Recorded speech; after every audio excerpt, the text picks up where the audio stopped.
Chicago में स्वामी विवेकानंद के ऐतिहासिक भाषण की आज 125वीं वर्षगांठ है। इस भाषण को दुनिया के सबसे महान भाषणों में से एक भी कहा जाता है। पूर्ण और जोरदार स्वागत से मेरा हृदय अपार हर्ष से भर गया है। मैं आपको दुनिया की सबसे प्राचीन संत परंपरा की तरफ से धन्यवाद देता हूं।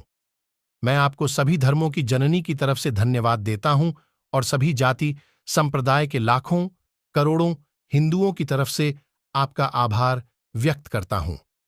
मेरा धन्यवाद कुछ उन वक्ताओं को भी है जिन्होंने इस मंच से यह कहा कि दुनिया में सहनशीलता का विचार सुदूर पूरब के देशों से फैला है। मुझे गर्व है कि मैं एक ऐसे धर्म से हूं जिसने दुनिया को सहनशीलता और सार्वभौमिक स्वीकृति का पाठ पढ़ाया है। हम सिर्फ सार्वभौमिक सहनशीलता में ही विश्वास नहीं रखते, बल्कि हम विश्व के सभी धर्मों को सत्य के रूप में स्वीकार करते हैं। मुझे गर्व है कि मैं एक ऐसे देश से हूं जिसने इस धरती के सभी देशों और धर्मों के परेशान और सताए गए लोगों को शरण दी है। मुझे यह बताते हुए गर्व हो रहा है कि हमने अपने हृदय में उन इजरायलियों की पवित्र स्मृतियां संजो कर रखी हैं जिनके धर्मस्थलों को रोमन हमलावरों ने तोड़ तोड़ कर खंडहर बना दिया था और तब उन्होंने दक्षिण भारत में शरण ली थी। भाइयों, मैं आपको एक श्लोक की कुछ पंक्तियां सुनाना चाहूंगा जिसे मैंने बचपन से स्मरण किया और दोहराया है, और जो रोज करोड़ों लोगों द्वारा हर दिन दोहराया जाता है।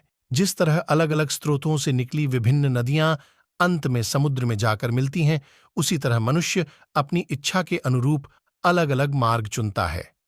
वे देखने में भले ही सीधे या टेढ़े मेढ़े लगें, पर सभी भगवान तक ही जाते हैं। वर्तमान सम्मेलन, जो कि आज तक की सबसे पवित्र सभाओं में से है, गीता में बताए गए इस सिद्धांत का प्रमाण है। जो भी मुझ तक आता है, चाहे वह कैसा भी हो, मैं उस तक पहुंचता हूं। लोग चाहे कोई भी रास्ता चुनें, आखिर में मुझ तक ही पहुंचते हैं। सांप्रदायिकताएं, कट्टरताएं और इसके भयानक वंशज हठधर्मिता लंबे समय से पृथ्वी को अपने शिकंजों में जकड़े हुए हैं। इन्होंने पृथ्वी को हिंसा से भर दिया है। कितनी बार ही यह धरती खून से लाल हुई है, कितनी ही सभ्यताओं का विनाश हुआ है और न जाने कितने देश नष्ट हुए हैं।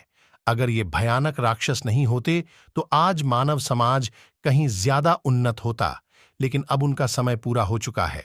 मुझे पूरी उम्मीद है कि आज इस सम्मेलन का शंखनाद सभी हठधर्मिताओं, हर तरह के क्लेश, चाहे वे तलवार से हों या कलम से, और सभी मनुष्यों के बीच की दुर्भावनाओं का विनाश करेगा।